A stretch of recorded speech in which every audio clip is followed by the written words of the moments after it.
Orang bilang cinta itu rumit. Seandainya saja aku memikirkan itu lebih awal, sebelum terlibat dalam kisah cinta yang konyol ini.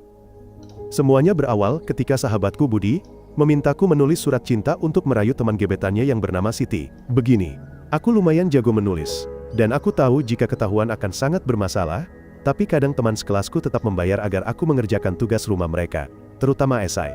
Jadi, ketika Budi memintaku membantunya menaklukkan Siti, gadis yang ia temui di klub drama sekolah, tentu saja aku setuju. Dan tidak, aku tidak mengambil uang darinya. Dia sahabatku, siapa yang tega melakukan itu? Namun, aku juga punya rencana sendiri. Aku sudah diam-diam menyukai tetangga kami bernama Ayu sejak dia pindah saat kami masih kecil, tapi tidak pernah cukup berani untuk mengungkapkannya. Oh, ada satu masalah kecil lagi. Ayu sangat tergila-gila pada Budi. Itulah kenapa aku begitu bersemangat membantu Budi merayu Siti. Jika Ayu melihat Budi tidak lagi lajang, siapa tahu dia akan mulai memperhatikan aku, dan kemudian kami akan menjadi pasangan.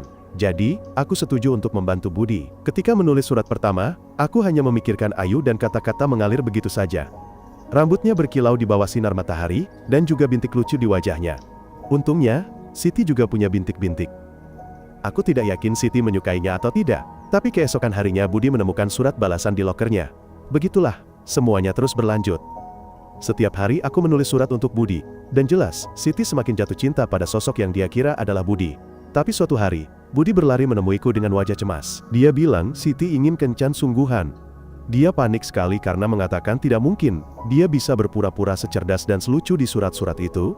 Lalu dia bercerita kalau Siti juga mengajaknya membaca puisi bersama, dan aku harus melatihnya agar tidak ketahuan. Aku akan berhasil. Aku harus berhasil, jika tidak, aku tidak akan pernah bisa mendapatkan Ayu. Tepat sebelum kencan Budi dan Siti, Budi datang ke rumahku, dan aku berusaha membuatnya berlatih membaca beberapa puisi. Dia membaca dengan sangat buruk, tapi aku tidak bisa mengatakannya secara langsung. Aku hanya berharap Siti tidak akan menyadarinya. Ketika Budi pulang, dia bahkan memaksaku untuk mengikutinya pada kencan pertama itu. Berjaga-jaga jika ada masalah. Aku sedang bersiap-siap pergi ketika Ayu datang dan mengatakan bahwa malam ini keluarganya akan pergi ke restoran untuk merayakan ulang tahun adik laki-lakinya, dan mereka ingin mengundangku ikut. Tentu saja aku setuju. Aku juga dekat dengan adik laki-lakinya. Setelah itu, aku buru-buru bilang pada Ayu kalau aku harus pergi. Dia bertanya aku mau kemana. Aku langsung berbohong bahwa aku sudah berjanji pada ibuku untuk membeli bahan makanan untuk makan malam. Setelah itu aku cepat-cepat naik mobil dan melaju ke tempat Budi berkencan dengan Siti. Aku bilang padanya bahwa aku akan berada di dekat sana, kalau ada keadaan darurat. Dari dalam mobil, aku bisa melihat ke dalam restoran, dan mengawasi bagaimana kencan itu berjalan. Awalnya, semuanya terlihat baik-baik saja, tapi aku terlalu sibuk mengawasi mereka, sehingga tidak menyadari Ayu berdiri tepat di samping mobilku. Ketika dia mengetuk jendela, aku terkejut setengah mati, hampir melompat dari kursi. Dia bertanya aku sedang apa, dan di mana makanan yang kubeli untuk ibuku. Tiba-tiba, dia melirik melalui jendela ke tempat Budi, dan Siti duduk bersama. Oh tidak, dia pasti sudah mengetahui sesuatu. Sementara aku masih terpaku, dia berbalik menatapku dengan mata yang sangat terkejut. Kamu sedang mengawasi kencan Budi dan Siti ya? Lalu dia naik ke mobilku, dan bertanya bertubi-tubi dalam kepanikan. Mereka sedang apa? Mereka beneran kencan? Kok aku tidak tahu apa-apa? Ya ampun, Siti itu sahabatku. Bagaimana bisa dia begitu? Aku terdiam, tidak tahu harus berkata apa. Dia memergokiku. Tapi kemudian aku balik bertanya apa yang dia lakukan di sini. Dia bilang dia datang untuk mengatur pesta ulang tahun malam ini. Masih sangat marah. Bagaimanapun juga, ketika dia berada di dalam mobilku, jantungku mulai berdebar kencang. Mungkin ini kesempatanku. Mungkin aku harus memberitahunya perasaanku. Ketika aku berbalik menghadapnya, aku menyadari dia sedang melihat ponselku. Aku buru-buru mengambilnya, tapi sudah terlambat.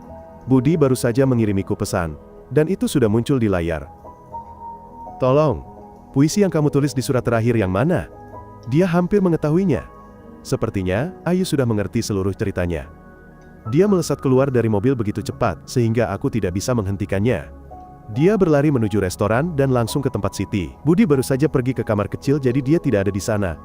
Dan ketika Ayu mengatakan sesuatu kepada Siti, aku melihat Siti mulai menangis. Ini benar-benar bencana. Dan kemudian hal terburuk terjadi. Budi kembali, dan Siti mulai berteriak padanya. Aku buru-buru mengemudi pergi. Aku tidak tahan melihat pemandangan itu. Ini semua salahku. Keesokan harinya, sesuatu yang gila terjadi. Aku bangun dan menerima permintaan pertemanan dari Siti. Aku menerima undangan itu, dan dia langsung mengirimiku pesan, mengatakan bahwa dia benar-benar mencintaiku. Dan dia tidak bisa melupakan puisi-puisi aku. Aku merasa sangat bersalah. Bagaimana perasaannya jika dia tahu bahwa aku memikirkan Ayu selama aku menulis surat-surat itu? Tidak ada yang tahu aku menyukai Ayu, dan aku memutuskan lebih baik merahasiakannya. Sekarang Budi tidak mau berbicara denganku, dan Ayu sangat marah padaku karena membantu Budi. Ini benar-benar situasi terburuk yang pernah ada. Meskipun Budi marah padaku, aku tidak akan pernah diam-diam berkencan dengan Siti di belakangnya. Faktanya, dia tidak tahu bahwa Siti menyukaiku. Tapi entah bagaimana, Budi tahu bahwa Siti menyukaiku. Dia menelpon dan mengatakan bahwa aku tidak hanya merusak kesempatannya, tetapi juga merebut orang yang dia cintai. Hebat, jadi tiba-tiba aku menjadi penjahat, padahal yang kuinginkan hanyalah membantu seorang teman. Sekarang baik Ayu maupun Budi tidak berbicara denganku lagi.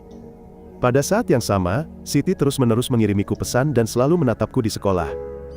Aku tidak tahu harus berbuat apa lagi. Aku telah kehilangan sahabat terbaikku dan juga